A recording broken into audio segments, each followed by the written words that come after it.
folks, we're going to start with, we're going to start our voting. We're going to start on,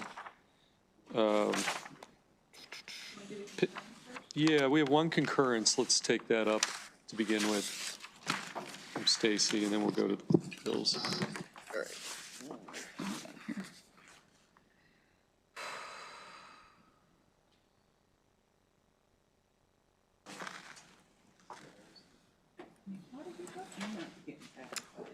Okay. This is Senate Bill 728. That's a higher education, community college promise scholarship eligibility, Del Mar High School graduates. If you recall that this bill extends the eligibility for the Maryland Community College Promise Scholarship to residents of Del Mar, Maryland, who graduate from Del Mar High School in Delaware. The House amendments expand the eligibility for the Fallen Transportation Workers Scholarship Program to include specified surviving transportation workers. The House amendments conform the bill to HB 845 as passed by this committee and the Senate earlier this week, last week, can't remember anymore. Okay, I'm looking for a motion to concur. Okay, the Vice Chair moves to concur. Oh, sorry, that's a Carozza bill. Okay, so, oh, I'm sorry, Senator Carozza. Okay, you move to concur. And a second from Vice Chair Kagan. Okay, all in favor in the motion to concur? Raise your hand. All, yeah, just to concur. All opposed? Okay, motion carries.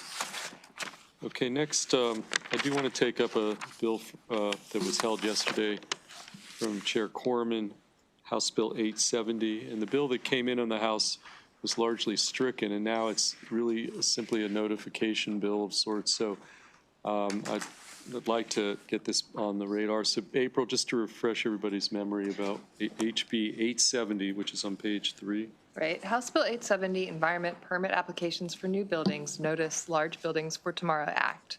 The bill requires, beginning July 1st, 2026, within 10 business days after a local government accepts a permit application for a new building that has a proposed gross floor area of 35,000 square feet or more, that the local government provide notice of the permit application to the Maryland Department of the Environment. The bill only applies only prospectively to new construction. There are no amendments. Okay, so that's basically all the bill does. Senator Washington? Yeah, I was looking at it, and I support it. I move favorable. I was looking at that definition, and it reminded me of covered buildings that was in the climate, and then, so I was wondering why it excluded some of the others, but the parts of the definition, but then I decided just to let it go. You want to move favorable on the bill? I sure do. Okay, Senator Washington moves favorable. Second from Senator Harris. Any discussion? Sure. Yes, Senator Carozza. I'm just playing a little catch up. We did the bill, yeah, did we do the Senate cross? No, there's only a House bill. Okay, and, okay, this was held, okay. And so there's, I missed the first part of the presentation. This is now, this bill has been changed or not changed, or? Well, The bill was changed in the House from how it was introduced, but the Which bill, was? I don't even know. That was just, it was a more expansive bill Okay. dealing with enforcement of building energy performance standards. Okay.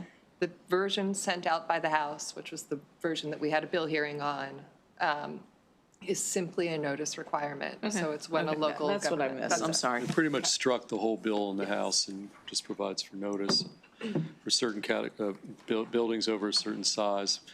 Okay, so we had a motion from Senator Washington, a second from Senator Harris, I believe. Okay, further discussion on House Bill 870. All in favor, raise your hand. All opposed? Okay, we have a dissent from Senator Gallion, read Senator Gallion. Motion passes. Okay, we have one bill on that same page that has to still go to the Finance Committee, House Bill 1120. So I think that's something we should take up and send it over to Finance. House Bill 1120, Devin. House Bill 1120, Professional Licensing Portability, Members of the Foreign Service and Spouses. This bill is the cross-file to Senate Bill 418, which passed EEE Finance in the Senate unanimously. It authorizes a Foreign Service member or Foreign Service member's spouse who relocates to the state due to an assignment or detail to the state and holds a license issued by another state to practice under that license for the duration of the assignment or detail within Maryland if the individual provides specific documentation and satisfies other criteria. If a Foreign Service member or spouse is authorized to practice under the bill's provisions, the individual may practice only in the discipline and scope of practice allowed by the license in the other state, and the licensing authority in the state may not require another license for the individual to seek practice outside of the authorized discipline or scope. A Foreign Service member or spouse authorized to practice under the bill may practice in the same extent and capacity as an individual licensed in the state and is subject to the same disciplinary authority as an individual licensed in the state. There are no amendments. Okay, questions on this bill? There are no amendments. Again, we're on House Bill 1120.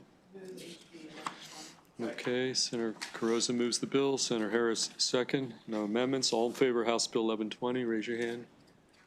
All opposed, the motion carries. Yeah, let's go back to the back page. The bill I really wanted to make first and kind of got caught up with the concurrence. House Bill 1582, Stacy, this is a bill that we heard just yesterday, a very important bill. And so I'm going to turn to you, Stacy, House Bill 1582. Okay. House Bill 1582, Education Program of Educational Accountability, Alterations, the Comprehensive Outcomes and Measures of Progress for Supporting Schools Compass Act. This departmental bill alters the statutory parameters governing how public school performance is measured and reported under the state's Educational Accountability Program. From July 1, 2027 through June 30th, 2031, any indicator that is not included in the composite score must be reported annually to the State Board of Education.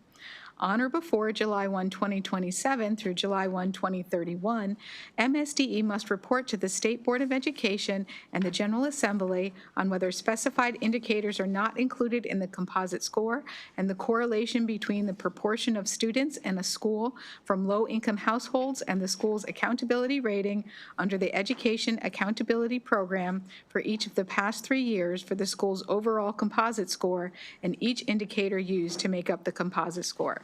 There are no amendments. Okay, question for Stacy. Okay, well, let's take a conversation. Yeah, let's. We'll. I'm sorry. Okay, we have a motion favorable, clean on 1582 from the vice chair. Is there a second? Second, Senator Brooks. Okay, discussion, questions from Senator Carrozza. Thank you. When we had the hearing, I raised some questions, just playing a little bit of catch-up, and I had not had the opportunity before the hearing to talk to some of my locals, and I did have the opportunity to do so and kind of reassured, especially since we're going to be increasing academic measures, and also learned that one of my star principals in my district was also involved in the process, so I will be voting favorably for it. Additional discussion? Okay, seeing none, all in favor of House Bill 1582 clean, raise your hand. Anybody opposed? Okay, we've got Senator Gallion in the red column, opposed. Motion carries. Let's now, with that behind us, let's go back to the front page. And we're going to start with House Bill 6, Stacy. Sure. House Bill 6, Public Institutions of Higher Education, Pregnant and Parenting Students, Plan and Reporting. This bill requires the Maryland Higher Education Commission to collect data from each public institution of higher education on the parental status of enrolled students. One amendment's being offered on page 5 and reprint on page 7, and this amendment would just conform the bill to Senate Bill 420 as passed by this committee. Okay, and Senate Bill 420 was Senator Washington bill? Okay. Okay, so this bill, these amendments would conform it to Senate Bill 420 as passed Senator Washington's bill. Senator Washington? So I had the hearing on my bill yesterday. I've got a feeling that my bill is going to be conformed to their bill, so we can look and see. Can I just hold it for a minute and see if Okay, you want to hold this? Yeah, just so I can confirm what's happening. I haven't had a chance to talk with them. Okay. All right. The cross-file on Senate holds that bill. Okay, let's go down to House Bill 14. As we left it, we were having a discussion about some amendments, and my understanding is that maybe Senator Brooks and Senator Washington and the sponsor in the House maybe got together. But that said, why don't you refresh our memory, Stacy, about House Bill 14? Sure. House Bill 14, County Boards of Education, Bullying, Harassment, or Intimidation, Information Collection and Reporting Requirements. This bill requires, under specified conditions, local school systems to include in their annual report to the State Board of Education on bullying, harassment, and intimidation incidents that, after a thorough and impartial investigation, are determined to have been motivated in whole or in substantial part by personal characteristics of the individual being bullied, harassed, or intimidated. It also requires each local school board to post annually in a prominent location on its website information about such incidents. A local school board may not publish any information that could be used to identify an individual student. In your packet are 3 sets of amendments. On page 13 is the new amendments offered by Senator Brooks. On page 19 is one amendment of the Washington Amendment number 1, and on page 22 is the Washington Amendment number 2. I believe that Senator Brooks' amendments incorporate at least one of Senator Washington's amendments, but not the other. And I think Senator Brooks wants to explain how his consensus amendments came about. Yes, I did. After looking at, Senator Washington wanted to include some language from her Amendment 2 yesterday, and we did that, and the information I had in my amendment, so the goal there was to incorporate parts of both of those amendments to allow us to at least come more into agreement with what she wanted there. Yeah. So I struck starting on page 3 with the if and down to page 9, and we included and then we removed included the identity of any and indicated those personal characteristics if known. So we included the part that that I thought she wanted in there. So Senator Brooks? Yes. Can you just help us follow along? Are you in the reprint? When you say page 3, is that in the reprint? Because I'm not seeing whether that's... That's page 16. Page yes. 16 is... Yes. Thank you. I appreciate that.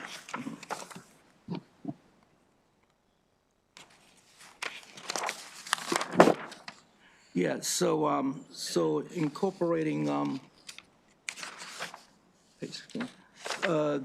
that part, I thought that was exactly what she wanted to bring both with both of the amendments to at least address both of our concerns. And plus, I spoke with the sponsor, and these are some of the suggestions that she made as well. Okay. Okay, well, let's let Senator Washington weigh in here before we... So once again, thought we had an understanding, but my concern is that if we pass the amendments that are being offered, that is striking a significant amount of what the committee, because essentially, while we do give some deference to, well, it depends, to a bill sponsor, you know, it is the product of the committee, and the Ways and Means Committee were very interested, you know, in these disaggregations that are at the end of my amendment. And additionally, yeah, so to continue to X out is a non-starter. I also think it's a non-starter just because we want to be able to have the disaggregated numbers. We want to be able to set deadlines and expectations about when things should start. And there's some unnecessary language in the Brooks Amendment that sort of adds modifiers or adds nouns And my attempt here, in my amendment, was to really just reproduce what is in the existing law, and additionally, have a way to actually count it. So there's no instruction on the form about, well, if we're going to disaggregate it, how are we going to disaggregate it? So there is this form, so my amendments directs that the form has to contain the categories that are in law. So we don't have an agreement on these two amendments. All I can say that I spoke with both the chair and the subcommittee chair, and they were more comfortable with the amendments that I drafted than striking most of what they intended to include.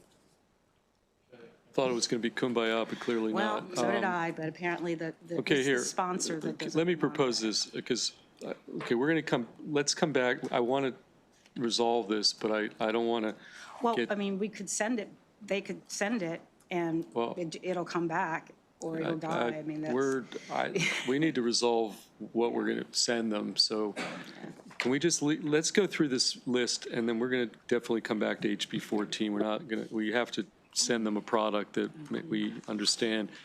So, okay, we will leave that. HB 89, Stacy, let's just go through the rest of this list.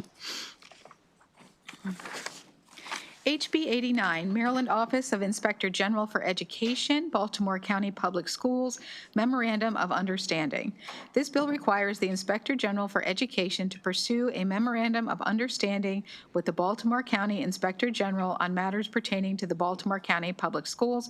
There are no amendments, no opposition, and we have received a local letter. Okay, we have a Baltimore County letter, local bill, House Bill 89. Is there a motion? Senator Brooks? Sarah Brooks moves favorable. Second. Second from the vice chair. Discussion on HB 89. All in favor, House Bill 89, raise your hand. All opposed? Anybody opposed? Okay. HB 89 carries. Okay, Devin, House Bill 218. House Bill 218, Office of the Attorney General, Environment and Natural Resources Crimes Unit Reporting Requirement. This bill is identical to Senate Bill 184, which passed the committee and the Senate unanimously. It alters from November 30th to October 1st, the date by which the Attorney General must submit an annual report to the Governor and the General Assembly on the activities of the Environmental and Natural Resources Crime Unit and any actions taken by the Maryland Department of the Environment or the Department of Natural Resources in response to findings and recommendations of that unit. The bill also specifies that the report must cover the activities of the unit during the previous fiscal year. The bill takes effect July 1, 26. There are no amendments. Okay, questions for Devin? Yep. Okay, Senator Harris moves House Bill 218. Is there a second? Second. Second from Senator Brooks. Discussion. All in favor of House Bill 218, raise your hand. Anybody opposed? Senator Croza opposed or not? You're red? I'm abstaining. Okay. Senator Croza abstains. Everybody else voted aye. Motion carries. Okay, House Bill 319, Stacy. House Bill 319, County Boards of Education, Student Transportation, Sunset Repeal and Study. This bill repeals the sunset provisions of Chapters 197 and 198 of 2021, which authorize a county board of education to provide transportation for specified public school students to and from school using a vehicle other than a school bus, when a school vehicle cannot reasonably be provided. The bill also requires the Maryland State Department of Education to review regulations relating to transportation of students in a vehicle other than a Type 1 or Type 2 school vehicle as specified and report to the Senate, the EEE Committee and the House Ways and Means Committee by January 1, 2027. I just talked to Senator Watson about this. The Senate added an amendment related to rideshare provisions. He is asked to have this committee adopt them. They weren't included because other reasons, but. Okay, so we have the Watson amendment that we put on the front end when we sent the Senate bill over. No, it was for a rideshare company. Sure. Stacy, didn't we do something that allowed other options for students with disabilities? Am I not? No. Okay, so the ride share was for any student? Yes, for the students that qualify under the provisions of the bill. So this allows certain students to be transported in other than a school Yes. bus. Yes. Because it's like one student or maybe two students. Could be homeless students who have to go to certain things, or a school system of students with disabilities. It's a universe of students. They're included in that, but it's not specific to them. Would you have any knowledge as to whether the House committee or the full House considered the ride share amendment? Yes, and they rejected that They amendment. rejected it, so they considered and rejected. Yes. Okay. But Senator Watson asked to offer that amendment. So if we were to take that amendment and add it to this bill, it would go back and presumably the House would resist it again. Yes. Thank you. Okay, Senator Cardoza? I'd like to just get a summary again. I can tell you that I know this issue with Delegate Sample Hughes kind of leading on it has been a priority for the shore. So I'm trying to understand if you can, Stacy, if you wouldn't mind, just doing a little recap of HB 319. I'm trying to understand what amendment was offered, because I wouldn't want the back and forth to kill the bill. Right, so as it came in, there was a bill of short-term duration, which expires this year, that allows county boards to transport certain students in school vehicles, in vehicles other than school buses. So if you need to transport one student who's homeless from one location to a school, right now, the law requires that they be transported in a school bus. These provisions that were passed in 2021 allowed them to use alternate vehicles for that, smaller vehicles. So the termination provision expires this year, and so this bill was trying to remove the termination provision.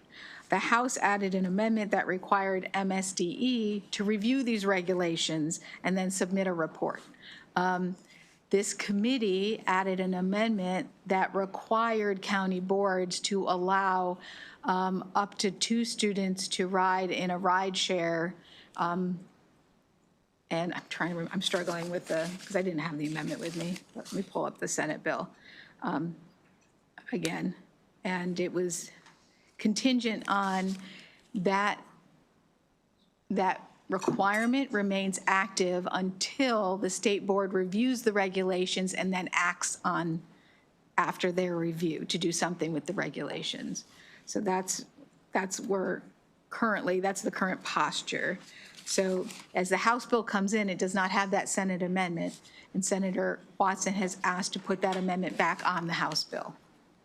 That's where Okay. it stands. So here's the thing, is Senator, I know Senator Watson had to go deal with a personal matter, so he's not here.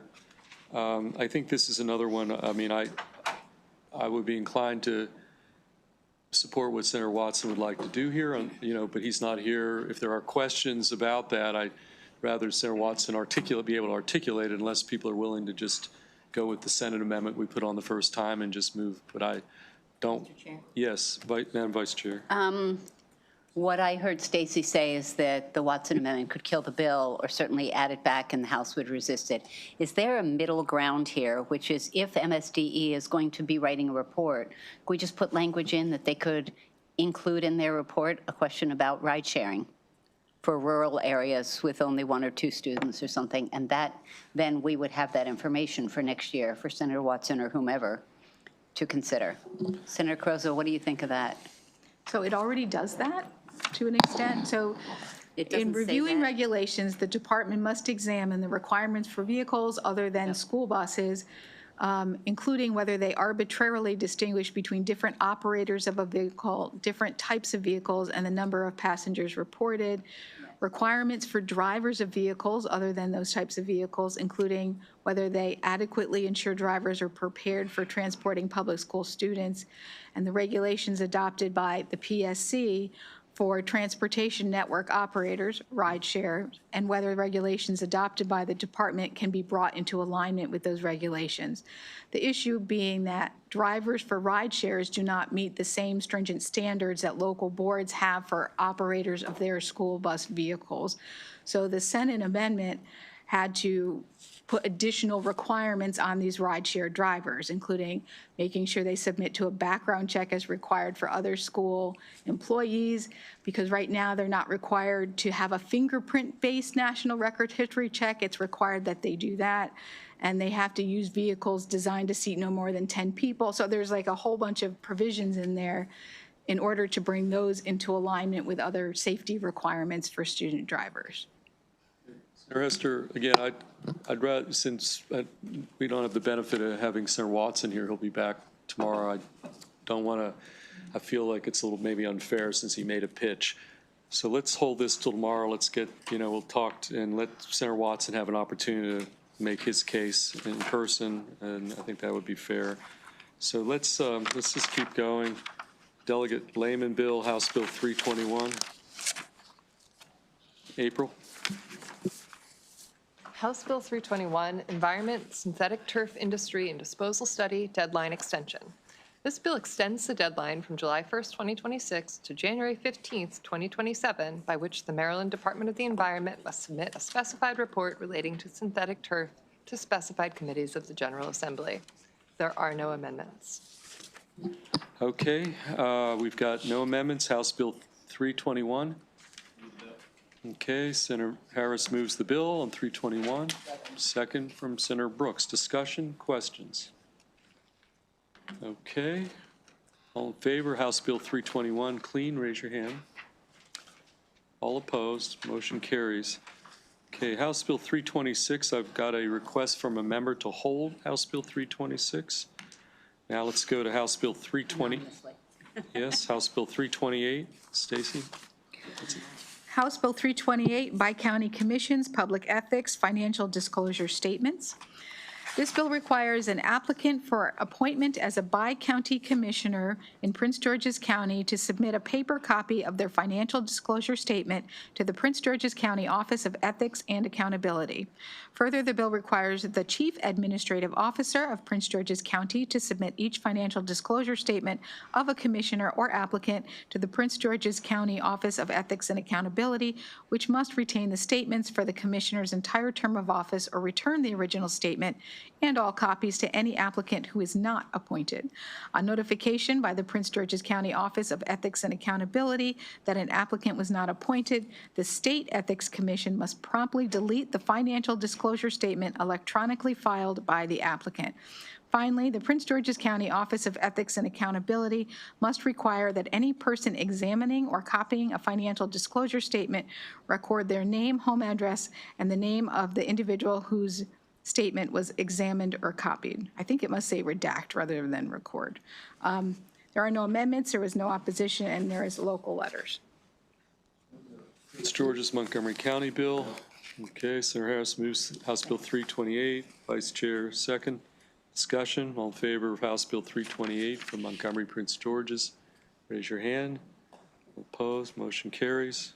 Stacy, House Bill 357. House Bill 357, Municipalities' Election Dates Reporting Requirements. This bill requires each municipality that maintains a website to prominently display in its website a list of all upcoming regular and special elections in the municipality, including the election date, whether the election is a regular or special municipal election, and each office to be voted on. The bill also requires each municipality to include, when reporting municipal election results to the State Board of Elections, pursuant to an existing requirement, that the date of the next regular municipal election and each office to be voted on at the election. SBE must prominently display on its website a list of all upcoming regular municipal elections reported by municipalities, including election dates and offices to be voted on, as well as a list indicating which municipalities have not yet reported upcoming regular municipal elections. There are no amendments and there was no opposition. Okay, no amendments? Okay, the Vice Chair moves favorable on House Bill 357. Is there a second? Senator Harris, discussion? Yes, Senator Caruso. Was this the bill that there were discussions? No, this is a different bill. Okay, questions for Stacy? Okay, seeing none, all in favor of House Bill 357, raise your hand. All opposed, House Bill 357 carries. Stacy, House Bill 423 from the Prince George's County delegation. House Bill 423, Prince George's County Public High Schools Drug Detection Products. This bill establishes legislative intent that public high schools in Prince George's County provide drink spiking detection products and drug detection strips to students. Under the bill, the Prince George's County Board of Education must require public high schools to do so at no cost to students beginning in the 26-27 school year, but only if those products are provided to the public high schools at no cost to the schools. Moreover, the requirement to provide drug detection strips applies only to a public high school with an incident requiring the use of overdose reversing medication reported to the Maryland State Department of Education. The bill establishes an annual reporting requirement for Prince George's County Public High Schools to report to Maryland's Office of Overdose Response on distribution of such products. There were no amendments, and we have a local letter. Okay. Okay, Senator Harris moves House Bill 423. No amendments. Local bill. Discussion. All in favor of House Bill 423, raise your hand. All opposed, motion carries. Okay, House Bill 548. And this is a crossfell, I know, of Senator Augustine's bill that we passed earlier. April? House Bill 548, Land Use Permitting Development Rights, Maryland Housing Certainty Act. This bill establishes that a housing development project application approval or denial is governed only by the laws and regulations in effect when a complete application was submitted, and after approval, the proponent of the project has a vested right to the authorized use and development for the longer of 5 years or a period determined by the local jurisdiction or the Maryland National Capital Park and Planning Commission. Bill also prohibits a county or municipality from collecting development impact fees or excise taxes imposed on a residential real estate project until after construction is complete as specified. The bill is nearly identical to Senate Bill 325 as it passed the Senate.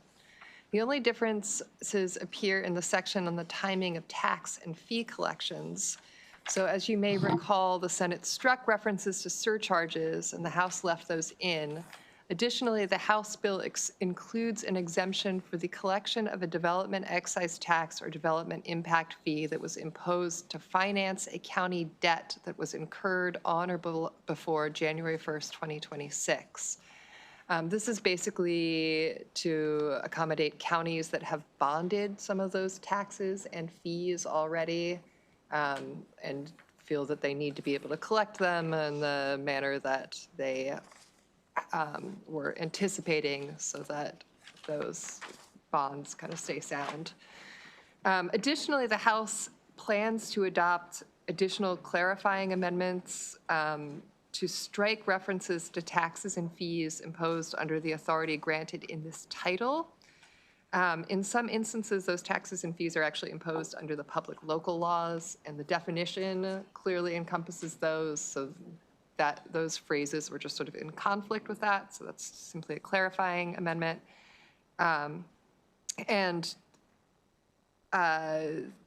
They also are planning to add clarifying language relating to the expiration of certain approvals, or that just says that those provisions are subject to the vesting periods established in the bill. I have included a reprint of the Senate bill with those amendments in the voting packet. Senator Augustine, who is the Senate sponsor of the bill, has requested that we conform the House bill to that reprint. I'm sorry? What page? I'm sorry, I'll find it. Okay. It's okay. Okay, so just to rehash, we had the regulatory, obviously removing, we had a nice floor discussion and passed, very strongly.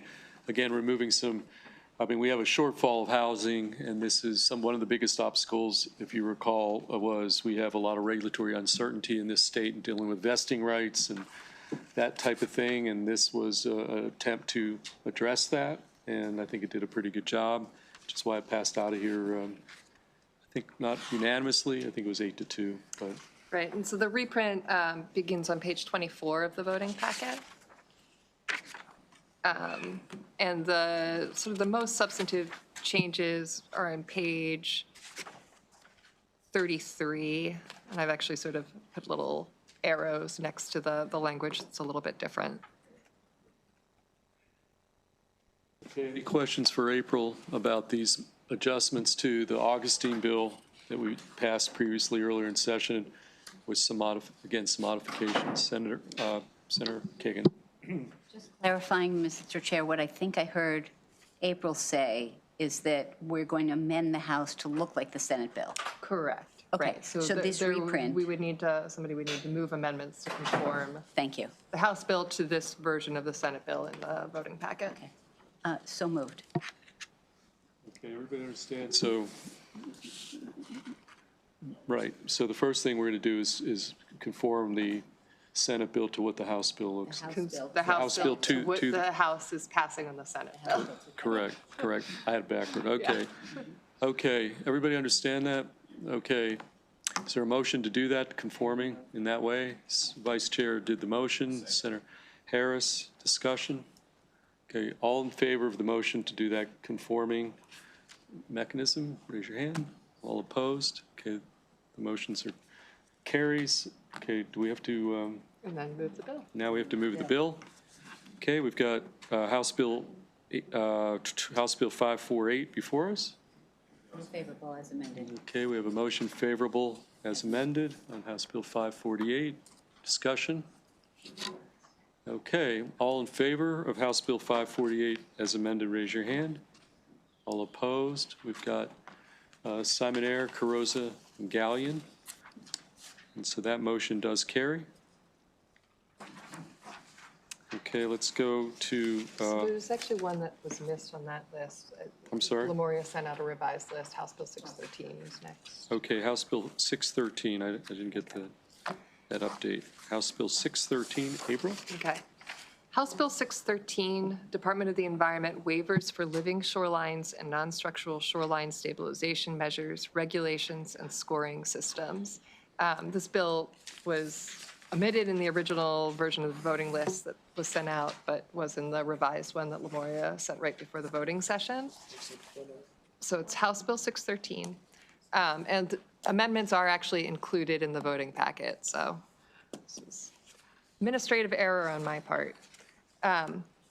This bill makes existing provisions requiring improvements to protect the shoreline against erosion to generally consist of non-structural shoreline stabilization measures, to also expressly apply to living shorelines, which is defined by the bill, include the use of natural elements and certain structural elements as specified. Existing provisions related to the adoption of regulations by the Maryland Department of the Environment regarding the waiver process that exempts a person from those requirements are altered. In addition, the department must, 1, develop a scoring system to evaluate waiver requests as specified and publish the scoring system on its website. 2, work with stakeholders on further alterations to the waiver process. And 3, by December 1st, 2026, report to specified committees of the General Assembly on the progress of the required stakeholder engagement. Finally, the bill standardizes provisions related to the approval of erosion control measures that apply statewide. There are amendments in your voting packet. The first is on page 34 from Delegate Morgan. This amendment specifies that structural elements would only be used in a living shoreline, quote, where appropriate, and requires the Department of the Environment to consult with a licensed marine contractor when developing the scoring system. Separately, there is an amendment being offered by Senator Bailey, which appears on page 44 of the voting packet, that makes some modifications to the definition of living shoreline, allows a property owner to agree to a time for MDE to visit the site of a proposed shoreline stabilization project outside of the 45 days generally required under the bill, and requires a local soil conservation district that wishes to make recommendations on a waiver request to do so within 15 days after receiving written notice from MDE. Okay, those are the extent of the amendments, okay. Okay, we have the Bailey Amendment, and the first amendment was from Delegate Morgan. from Delegate Morgan. Okay, let's take some questions, and we're going to start with Senator Carrozza on those two different amendments. So it's come over to us with, it came over to us clean, and we're adding these amendments, one of them being the sponsor of the House bill? Right, so it didn't come over clean. So the original version of the bill, as you may recall, dealt only with Calvert and St. Mary's counties, would have essentially taken the whole shoreline stabilization process out of MDE and moved it to the soil conservation districts. There was a negotiation in the House that resulted in this version of the bill. Both Delegate Morgan and Senator Bailey have been having follow-up conversations with both MDE and some other stakeholder groups and have offered these two additional amendments to address some of the things that have come out of those conversations. They have been working together, Delegate Morgan and Senator Bailey both want both of these amendments. Okay. MDE is largely on board with these amendments. The only part that they really do not like is the required consultation with the licensed marine contractor when developing the scoring system. Well, as I understand, with the sponsor of the amendments, and which I support the amendments, that we're trying to differentiate between different counties when it comes to the shoreline, where something that might work in my district, where several members of this committee have seen the shoreline restoration work in my district, may not work in their district. So I would support the amendments. Senator Washington? Senator Washington? Chair, I feel in some ways this bill really just isn't really ready to go or to do anything. To separate at one, I know that soil conservation districts are already very challenged already with what they have. They used to have a lot of technical support. They don't have the kind of technical support they used to have. To add this additional authority or requirement, I think is, I think it's just not practical. Can I just clarify? Yeah, so. Right, so that was the original bill. The bill, as it comes over from the House, everything stays in MDE. Soil conservation districts, though, have the ability to comment on a waiver request. So it's just, they're given 15 days to make a comment. They can comment.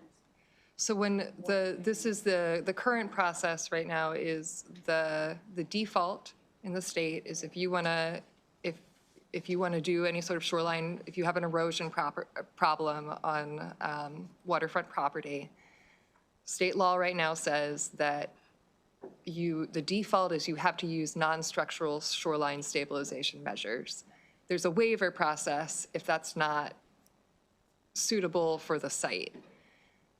As amended, essentially what this bill does is it opens it up and says a lot of people, particularly in, sounds like Southern Maryland, were finding that the definition of non-structural shoreline stabilization was very narrow and did not include certain living shoreline projects that do include structural elements like a oyster reef or things like that. So the goal of this bill is to create a little more flexibility in terms of what sort of projects are the default, but then also to require MDE to provide a little more clarity and guidance on when a property qualifies for a waiver. I understand. So thank you for that. I understand that part. I get the goal. I think so it's I guess the concept of individual the flexibility in the practices that are allowed, expansion, that's great. Returning to, we think of the shoreline as, it is continuous, it doesn't just stop at, one county to the other. So I think that there should be some sort of state standards that are across. And so when it strikes, when Bailey's amendment strikes things like low-profile structural and then substitute structural, what is that doing? That was in response to some feedback from the department, which was just, so again, this is the language in the bill to create this new term of, or this new definition for living shoreline. Which I think is good, like, I think having this low, something that's structural, the more traditional, and then it's a low profile, so the idea is that you're not, that it blends in more. If this is the term, I don't know why we would be striking it, so I wouldn't support striking it unless it I can dig narrows. in my, I mean, again, this was something that was recommended by MDE, but I'll look Yeah. and see why they thought Okay, low let's- profile. Okay, one last, I think if there's questions, And then again, the we'll bump this till, Just a quick question. yes, Vice Chair Kagan. April, what was the vote in the House, please, in committee and on the floor on this bill? Yeah, if you know, go ahead and say, I don't know off the top of Yeah. my head. Okay, this was 133 to 0, but Okay. that's not necessarily relevant, I'm just No, for information. No, Okay. just data. I'm just trying to figure out. Okay, Thank you. guys, okay, we have, we need more information, or does somebody want to move these amendments that are in front of us from Bailey and Morgan? We have options here. Somebody has to move the amendments, or not move the amendments, or ask for a hold. Know what they're doing. Okay. So I don't, Okay, here, unless somebody's rushing to, we'll take this up again. We don't have very many bills left for tomorrow, so let's just, we'll hold this House Bill 613, and that'll just be part of the relatively short list tomorrow. Let's keep going. I'm going to, Dan, I want to bring you up here, because I've got some let's go back just briefly to House Bill 14, and I do have Delegate Foley's Chief of Staff, and for me, it's important to just get a flavor of sort of the back and forth with, my understanding, Dan, is that Delegate Foley and you guys have been talking to the Attorney General's office on Yes. the Brooks Amendment and and then the Brooks Amendment incorporating some of the Washington. I would be interested to hear, so we know, again, that your boss is the sponsor of the bill we have in front of us, so I think it would be helpful. So feel Yes. free to weigh in as best you want to, or can. House Bill, we're back on House Bill 14, and it's a Foley bill, and tell us who you are. Sure. Thank you, Mr. Chair. I'm Dan Alpert. I'm Delegate Foley's Chief of Staff. Okay. Yes, we did have several conversations with Senator Washington, with Senator Brooks, and advocates, along with the Attorney General's office, the Maryland Center for School Safety, and the Civil Rights Commission. Prior to the Senate hearing, those advocates had the opportunity to see Senator Brooks's amendment since we had that prior to the hearing, and they agreed that bringing the bill closer to its original intent, as Senator Brooks' original amendment did, was better. The Maryland Center for School Safety in particular said that the new language that came out of the House and that remains in part of the Senator Washington amendment is a complicated formula, and so that's why they were suggesting to remove that part. But they did agree that there were parts of the Senator Washington amendment that made sense, which is what Senator Brooks has since incorporated. I just got off the phone with the Attorney General's office, and they agreed with that statement that some of those calculations are confusing. In the Attorney General's testimony, they said that what came out of the House would actually make the data harder to figure out and not as good of data for them. Maryland Center for School Safety did agree as well.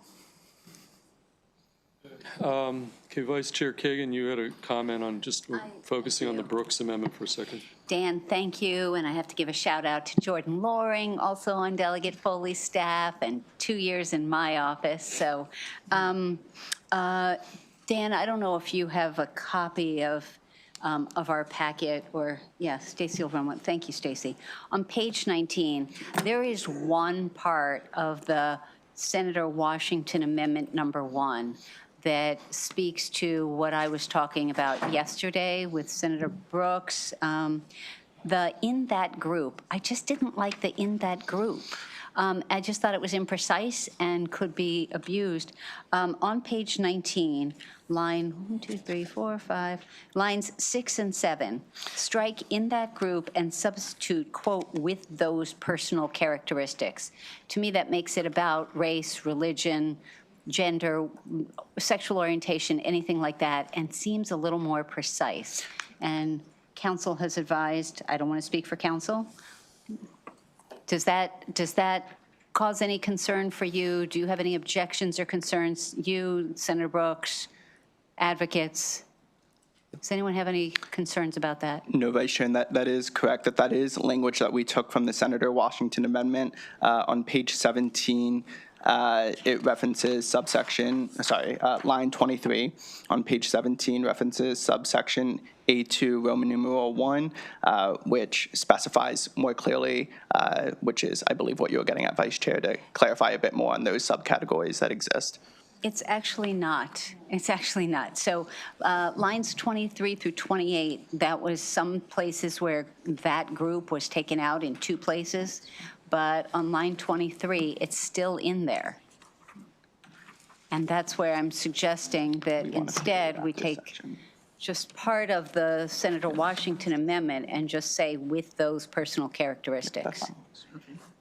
That's fine with us, Vice Chair. Is that Yes. okay? Yes. Okay, I think that makes it better. Senator Brooks, can you live with that? You okay with that? That's in my amendment. It's not in the reprint that I'm looking at, so unless there's another thing, you took out that group in 2 places, but it's still in 1, and that's where I'm suggesting that that just be modified with the Senator Washington language. Oh, okay. And I get a thumbs up from an advocate back there. If you're good with it, I think it Yes. makes it clearer. I am. Yes, thank you. Thank you, Dan. Thank you, advocates. Okay, so, Thank you, Senator Brooks. okay. So Senator- I'm going to move that. Do you want that, or Okay, can we? well, okay.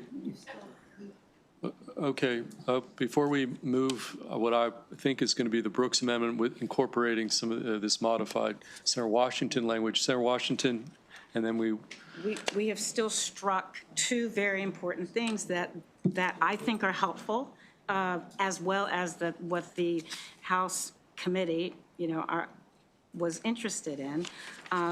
They had originally worded it as there has been a substantial increase in incidents and that there's a disproportionate impact. And I agree that as drafted, that's, that would be difficult to calculate. However, so I teach, math on Mondays, so maybe folks can come and listen. But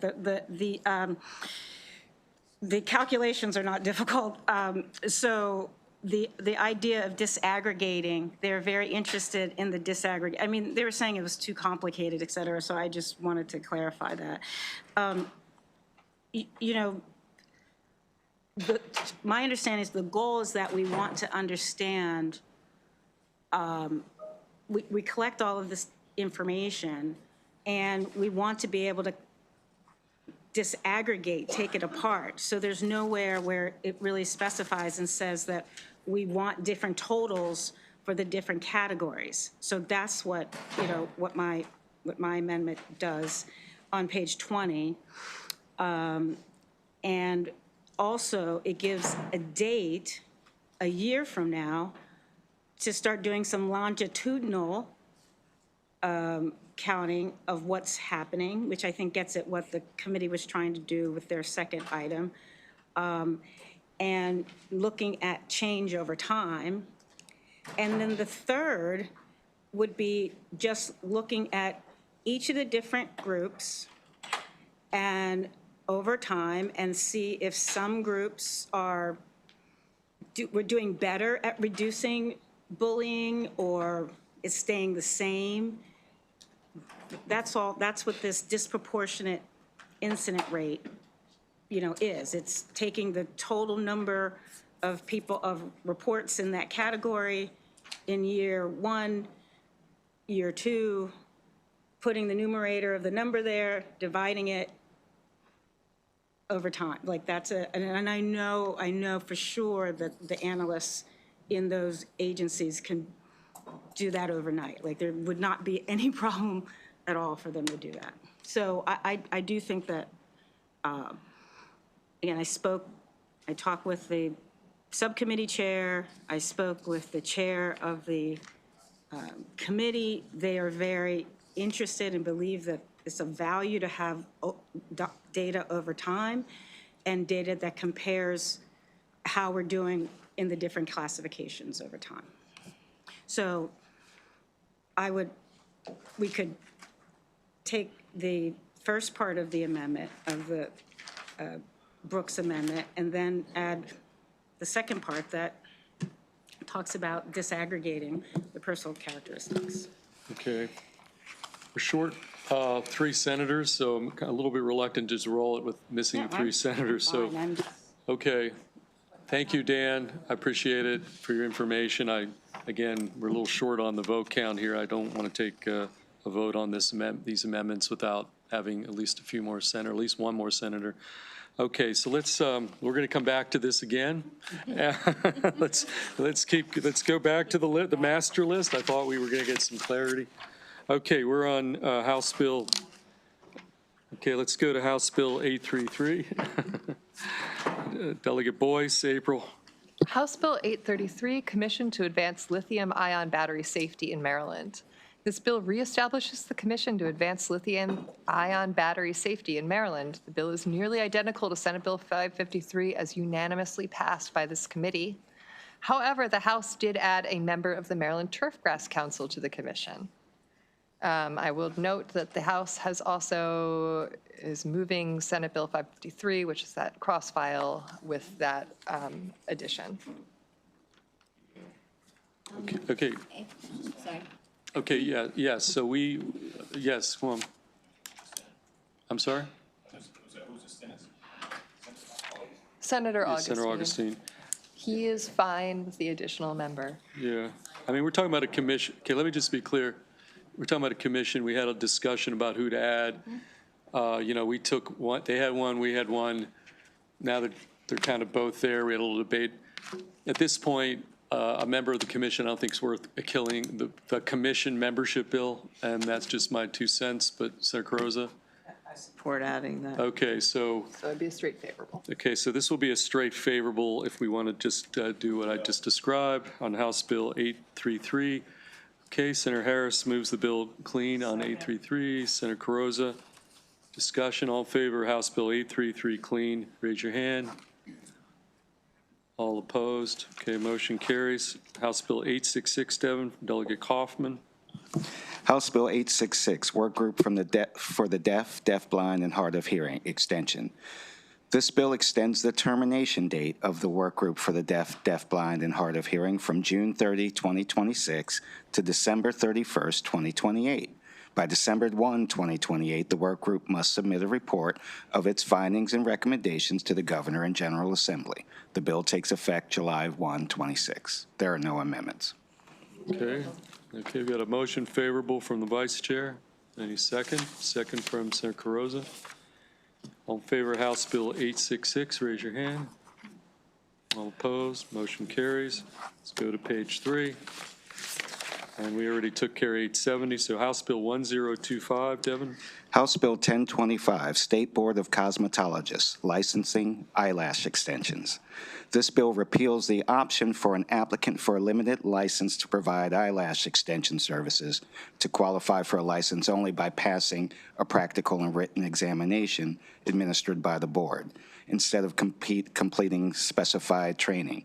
As a result, applicants must meet alternative apprenticeship or training requirements authorized under current law. A requirement that all applicants for limited licenses from the State Board of Cosmetologists pass an examination remains unchanged. There are no amendments. Okay, any questions for Devin on House Bill 1025? Move the April squared bill. Okay, we have a motion from the Vice Chair. Is there a second? Second. Discussion. All in favor of House Bill 1025, raise your hand. Anybody opposed to this bill? Okay, the motion carries. House Bill 1076, Stacy. House Bill 1076, Higher Education Institutions Over-the-Counter Contraception Access and Reporting. This bill requires each public senior or four-year higher education institution and each community college to submit an annual report on campus over-the-counter contraception access to the Maryland Higher Education Commission beginning on September 1, 2026. This bill is nearly identical to Senate Bill 532 as passed by the committee. There is an amendment being offered by the chair to conform the bill to Senate Bill 532 as passed by the Senate. And what that would do is just add, requires the amount of the over-the-counter contraception provided on campus to be disaggregated by each method of over-the-counter contraception. And the Appropriations Committee did pass the Senate bill with this amendment, so it would put them in the same posture. Sorry, they did pass with They did, yes. Simon Amendment. Yes.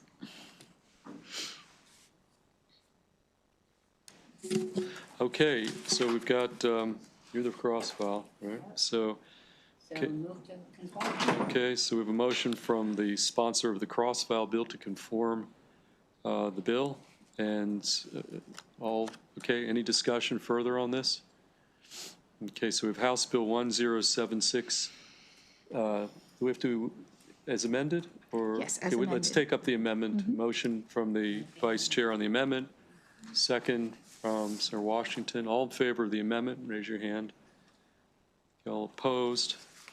Okay, 1076 as amended is in front of us. We've got a Move favorable as motion amended. by the vice chair, second from Senator Harris. House Bill 1076 as amended. All in favor, raise your hand. Okay, all opposed. We've got Gallion and Carrozza. And Simon Ayer? Yeah, House Bill 1076 as amended carries. Okay, because let me just, because I have gotten a request. We have kind of a rule, you get one automatic hold, because I see Delegate Ambry here. We do have a request for a hold on your piece of legislation, as well as the Harris bill. So we've got House Bill 1351 and Senate Bill 929, a request for a hold. So I know you've been sitting there. I just want to give you that heads up, and we'll take that up next time, but that is automatic at this point. So why don't we go with that said? You got to watch us in action. I know you're real excited about that for the last period of time. Okay. Okay, let's go back to the list. We're on House Bill 1171. We already did the 1120 Rogers Bill.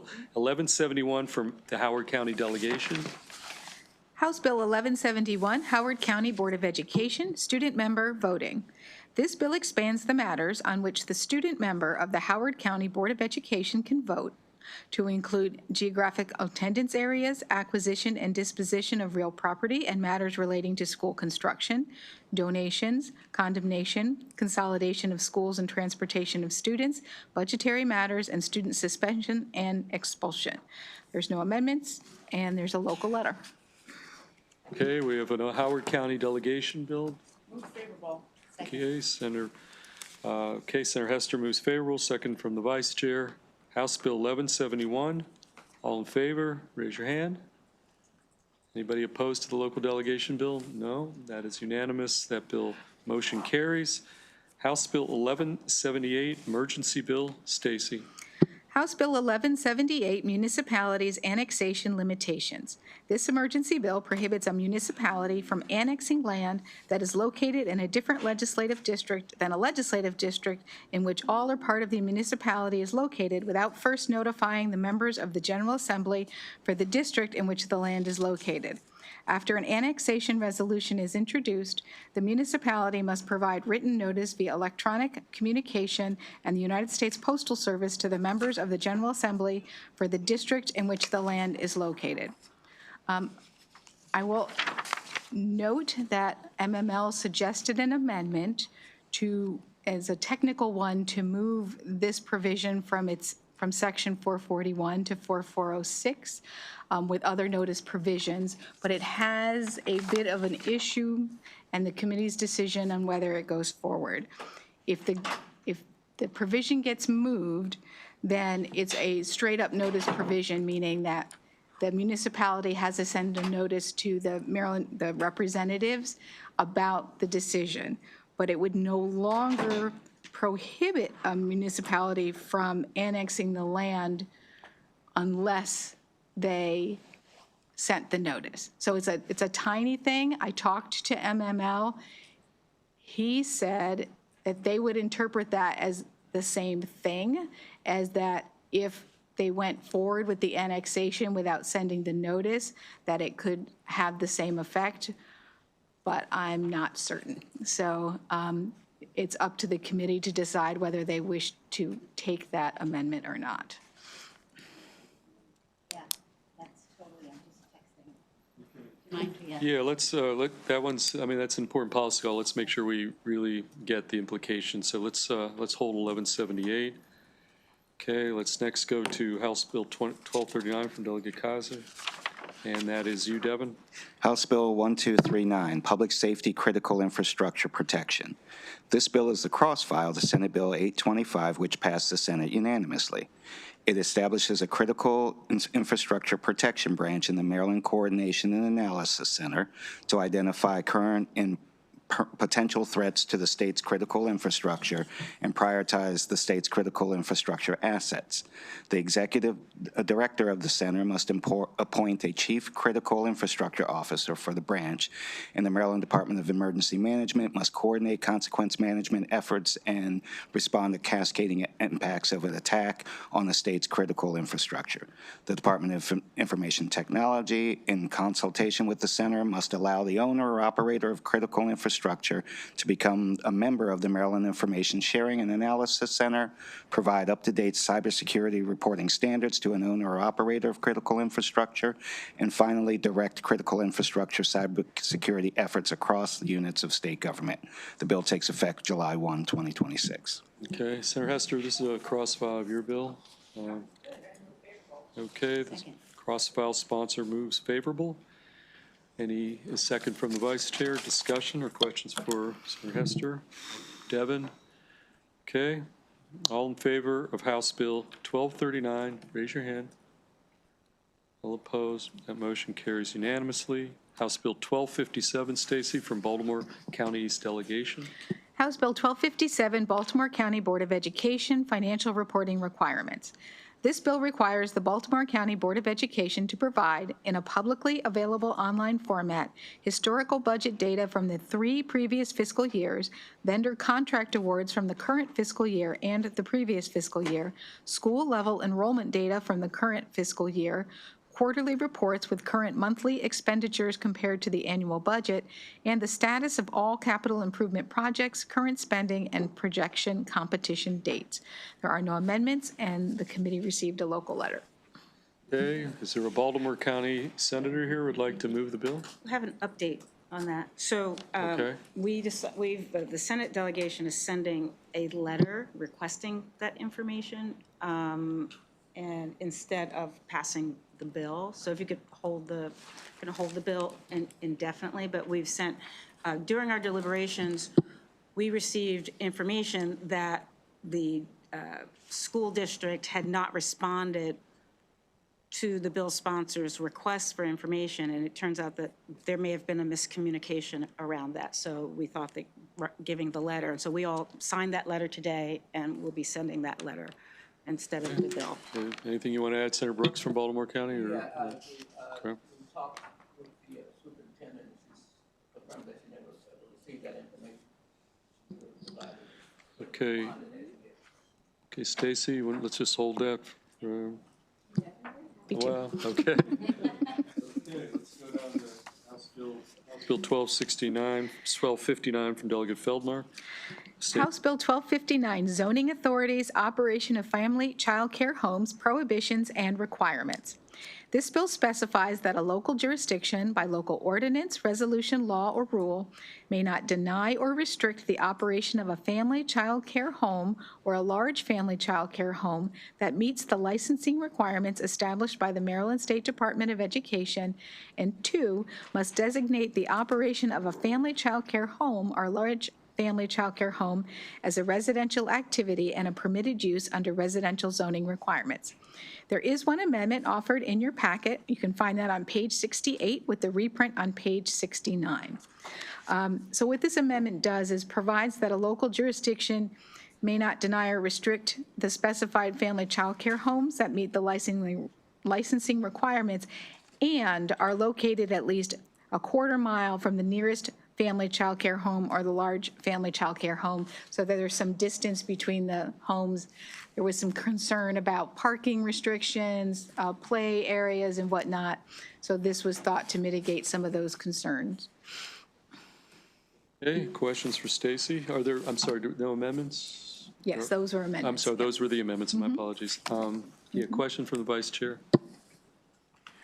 Stacy, if the nearest family child care home or large family child care home, can you just explain the proximity challenges? Because if they're full up, and so, I mean, it's not about density, it's not So about, there's a you said parking. A concern. So for example, say you're in one residential neighborhood Yeah. and you've got a duplex, and then you've got individuals on both sides of that duplex trying to do that. Say you can have up to 5 or 7, I don't know what the ratios are, but say you have 7 children in each. And the evenings, that can create a lot of concern. Is there availability for them to meet all of the requirements for, play areas outside and whatnot? So the concern is that they want to at least give that a try first before allowing it any which way, because this language is quite broad and it would allow them, it does not permit them to deny an individual to have that if they meet all the licensing requirements. Okay, Senator Carrozza? Thank you. I was just going through the testimony, and maybe I missed if any of these amendments addressed the issues. I saw MML was unfavorable, MACO favorable with amendments. Were there amendments? That's the MACO amendment, yes. Which is, Right, it would put a quarter-mile distance between each of the family child care homes. that is the MACO amendment. That's the MACO amendment. MML doesn't like this bill because it flat out says they can't refuse to put in a local ordinance or resolution that denies the use of zoning ordinance, that denies the use of a residential home for this purpose. They think it's a restriction on their authority. So the bill would prevent, even with the MACO amendment, the bottom line, the bill, can you give me the bottom line of the bill? That a local jurisdiction by local ordinance, resolution, law, or rule may not deny or restrict the operation of a family child care home or large family child care home that meets licensing requirements established by MSDE, and they must designate the operation of a family child care home or large family child care home as a residential activity and a permitted use under residential zoning requirements. Okay. Okay, any other questions on the amendment from MACO, et cetera? Okay, anybody want to move those amendments? Okay, Senator Washington moves the amendments. Second from Senator Harris. Okay, all in favor of the amendments to this piece of legislation, House Bill 1259, raise your hand. Okay, anybody opposed to these amendments? Anybody? Okay, that motion carries. We have House Bill 1259 as amended before us. Does anybody want to move the bill as amended? Senator Washington moves the bill. Second from Senator Harris. House Bill 1259 as amended is in front of us. All in favor, raise your hand. Anybody opposed? We've got Simonaire, Carrozza, and Gallion. Okay, let's go to the back page. House Bill 1448. Stacy? Okay. House Bill 1448, Municipal Elections, Reporting of Information to the State Board. This bill requires a municipality to submit to the State Board of Elections at least 3 months before the candidate filing deadline for a regular municipal election the qualifications to be a candidate for each office on the municipal ballot. For a special municipal election, the municipality must report to the State Board within 10 business days after the election is scheduled, the election date, each office on the special election ballot, and the qualifications to be a candidate for each office on the ballot. The bill also requires a municipality to submit to the State Board within 10 business days after the candidate filing deadline for the municipal election, including a special election, a list of each qualified candidate for each office on the ballot, and if the election is a partisan election, the party affiliation of each candidate, and information on how to vote and where to vote. The State Board must publish each submission on its website immediately after it is submitted. There is one amendment offered by Senator Kagan in your packet. You can find that on page 72 with the reprint on page 74. This amendment changes the number of business days from 10 to 15 after a special municipal election is scheduled that the municipality must report to the State Board the specified information. And it requires a municipality that uses ranked choice voting to conduct a municipal election to submit to the State Board the municipality's regulations for tabulation of ranked choice ballots and requires the State Board to publish those regulations on its website. The Kagan amendment, Vice Chair Kagan, anything else you want to add on the amendment? Senator Gallion wasn't here yesterday, so I just want to say what I said briefly yesterday, which was I think this was a tremendously collaborative effort to come up with something that we thought was better from the Maryland Municipal League, a little more advance notice, a little more transparency. So just a shout out to Delegate Tomlinson, to Senator Gallion, to the Municipal League, and our council and me, and we just all had lots of conversations. Michelle Whitaker was involved, and so we just think that this is a good amendment. I'd like to move the amendment. Okay, the Vice Chair moves the Kagan amendment. Senator Gallion, any additional thoughts? Yeah. This is, Okay. and Okay, second, okay. sorry, I should have. Okay. And just with this amendment, the bill did pass the House unanimously. Okay. Okay, so we've got the Kagan Gallion amendment, if you will, in front of us, moved and seconded. All in favor of that amendment, raise your hand. Okay, that motion carries. Now have House Bill 1448 as amended. Vice Chair moves favorable, second from Senator Gallion. All in favor of 1448 as amended, raise your hand. Motion carries. House Bill 1530, Stacy from Delegate Warm. Before we go on, Yes? does it make any sense, and I don't know whether it's possible, can we pull the Gallion bill and, or I assume, is it in our possession so that we can amend it the same way? No, that's what the House did. Sorry, this is, thank you. Sorry, Yeah. just want to make sure Senator Gallion's bill. Yep, Senator Gallion's in good. Okay, so let's go to House Bill 1530, Stacy. 30, higher education, undocumented students, out-of-state tuition exemption eligibility. This bill reduces the number of years from 3 to 2 for which an individual or an individual's parent or guardian must file a Maryland income tax return prior to the academic year in order to qualify for an exemption from paying the out-of-state tuition rate under the Maryland DREAM Act. There are no amendments. Okay, Senator Harris. Appreciate that, Mr. Chair. So all my questions were answered and chatted with a few folks, so I'm good to go with the bill now, so move favorably. Is there a second from the Vice Chair? Okay, discussion. This one we may take a roll call just so we're on the record. Okay, we have House Bill 1530 in front of us. No amendments. Lemoria, just take a roll call on this one. Senator Kagan? Aye. Senator Kagan, yes. Senator Hester? Yes. Senator Hester, yes. Senator Gallion? No. Senator Gallion, no. Senator Harris? Senator Harris, yes. Senator Brooks? Yes. Senator Brooks, yes. Senator Carozza? No. Senator Carozza, no. Senator Washington? Yes. Senator Washington, yes. Senator Simoneau? Senator Simoneau, no. And Senator Feldman? Yes. Okay, the motion carries. Okay, final action for today. We're going to go back to House Bill 14. Now,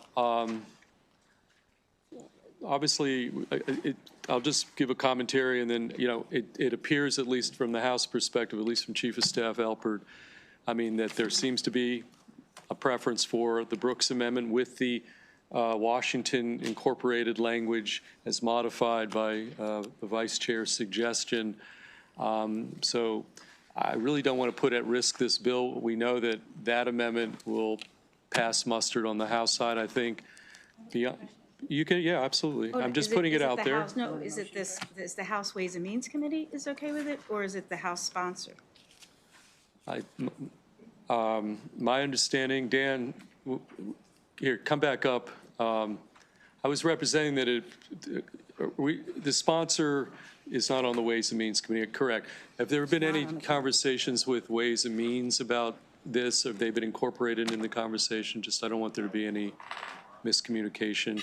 Or has this been primarily with sponsor and Attorney General and office and some others? I mean, just so we know, because it's going to Ways and Means, back to Ways and Means. Yep. No, it's not on. Do you want me? Oh, there we go. We've primarily been speaking with advocates, Attorney General's office, Maryland Center for School Safety, and Civil Rights Commission. We spoke with the subcommittee chair as these amendments were originally being heard in the House. We have not since yet last night. Okay. Okay, well, that's the information we have. I mean, it's fair clarification.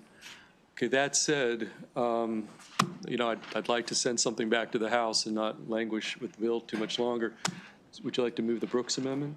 With those? Senator Brooks should move the Brooks Amendment. Senator Brooks? Yeah, move the amendment. Okay, Right, second from the Vice Chair. And I'm just going to read, if you're on page 17, just so there's no confusion, we took part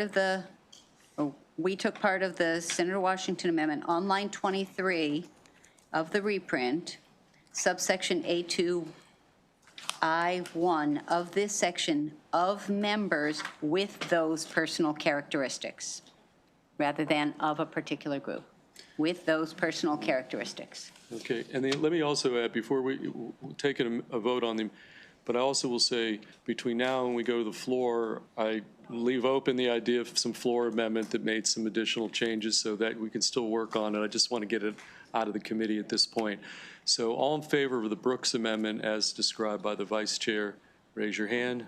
Okay, all opposed, the Brooks Amendment does carry. Okay, we have a negative on the amendment from Senator Washington, voted no. Okay, now we have House Bill 14 as amended in front of us. Is there a motion from Senator Brooks? Second. HB 14 as amended. Okay, all in favor of HB 14 as amended, raise your hand. Okay, all opposed? Okay, we have a nay from Senator Washington, and that motion does carry, and that finishes our work for today. And I will see everybody on the floor in 1 hour at 5 o'clock. Okay? Good work.